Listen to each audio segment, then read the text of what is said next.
Welcome to MiConvert. In this tutorial, I will show you how to convert STP files to DXF format, completely free and online. Open your browser and search for STP to DXF MiConvert.com. Click on the first result to go straight to the converter. You are now on the STP to DXF converter page. The interface is clean and easy to use. Let's upload a file. Click the Choose File button. A file picker will open.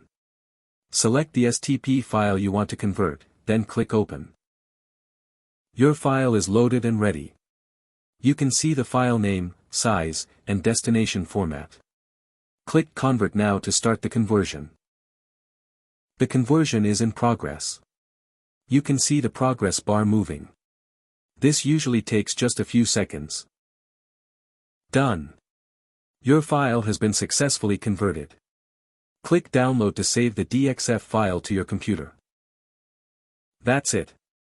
Visit MiConvert.com for more free conversion tools. Subscribe for more tutorials. Thanks for watching.